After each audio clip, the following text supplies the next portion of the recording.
నా తండ్రి గురువు దైవమైన విశ్వవిఖ్యాత నట సార్వభౌమ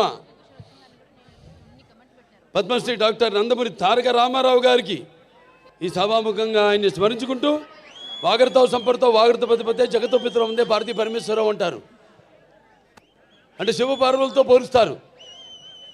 నా గాయత్ర పరమంత్రం నమతు పరదేవత నా హరే పరతస్త్రాత నానృతాత్ పాతకం పరం యస్మాత్ పార్థివదేహ ప్రాదుర్బద్ధ భుక్తి యస్మాత్ పార్థివదేహ ప్రాదుర్బుద్ధులను భగవతి గురుణ సంతమాంసి సహస్రం తస్మై సర్వజ్ఞ మూర్తే పిత్రే. సో ముందుగా పుణ్య దంపతులకు వాళ్ళ బిడ్డగా నన్ను పుట్టించినందుకు ఆ భగవంతుడికి నాకు కృతజ్ఞతలు తెలియజేసుకుంటూ మరి వాళ్ళ పద్మభూషణ్ చాలామంది అన్నారు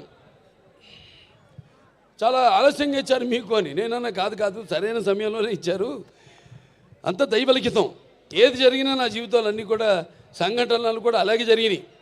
నేను అటు cancer hospital Basavataraka Indo American cancer hospital research institute chairman అయితేనేమి, లేకపోతే ఇటు ఒక శ్రీరామరాజ్యంలో రాముడిగా వేయడం ఏంటి, వేషం వేయడం ఏంటి, అలా ప్రతిదీ నా జీవితంలో ఎంతో సారూప్యం. నా నిజ జీవితంలో సంఘటనలకి నేను సినిమాలు చేసిన పాత్రలకి ఎంతో సారూప్యం అలా కలిసి వచ్చింది నాకు. నేనన్నా లేదు ఇదే సరైన సమయం. ఎందుకంటే నాన్నగారిదేమో 100వ జయంతి జరుపుకున్నాం, ఆ తర్వాత నాకు వచ్చింది. ఆ తర్వాత నేను 3వ ఎమ్మెల్యేగా ఎన్నికయ్యాను, ఆ తర్వాత నాకు వచ్చింది. ఆ తర్వాత Basavataraka Indo American cancer hospital research ఇన్స్టిట్యూట్కి చైర్మన్గా 15వ సంవత్సరంలో అడుగుపెట్టాను మొన్న మార్చి నెలలో. ఆ తర్వాత నాకు వచ్చింది. అలాగే 4 సినిమాలు వరుసగా హిట్లు, అఖండ కానీ లేకపోతే వీరసింహారెడ్డి కానివ్వండి, నెలకొండ భగవంత్ కేసరి కానివ్వండి, ఆ తర్వాత డాకు మహారాజు కానివ్వండి, 4 సినిమాలు హిట్ల తర్వాత దాని తర్వాత 50 సంవత్సరాలుగా హీరోగా ప్రపంచంలో ఎవడు లేడు.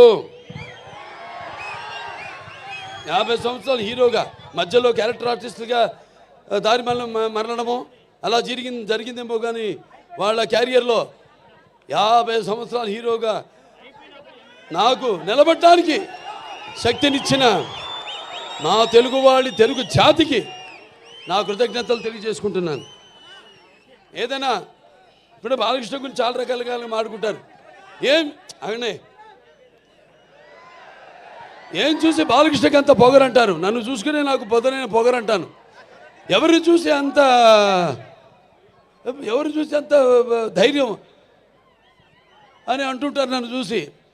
అప్పుడు నేను అంటాను, బాబు నా ఏదైతే నిజస్వరూపంతో అదే నన్ను ఉసుగొల్పే ఒక విప్లవంగా అడుగడుగునా నేను నడుస్తానని నేను చెప్తూ ఉంటాను.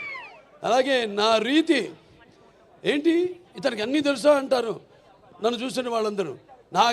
నన్ను నేను తెలుసుకునే కంటే పెద్ద విద్య లేదని ఒక సవాలుగా నిలబడతాను.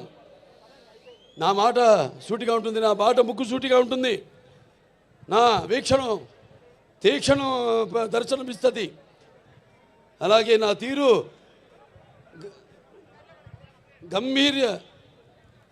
ఒక గాంభీర్య రూపంగా వెలుగుతూ ఉంటుంది. నన్ను మీరందరూ ఒక సినిమా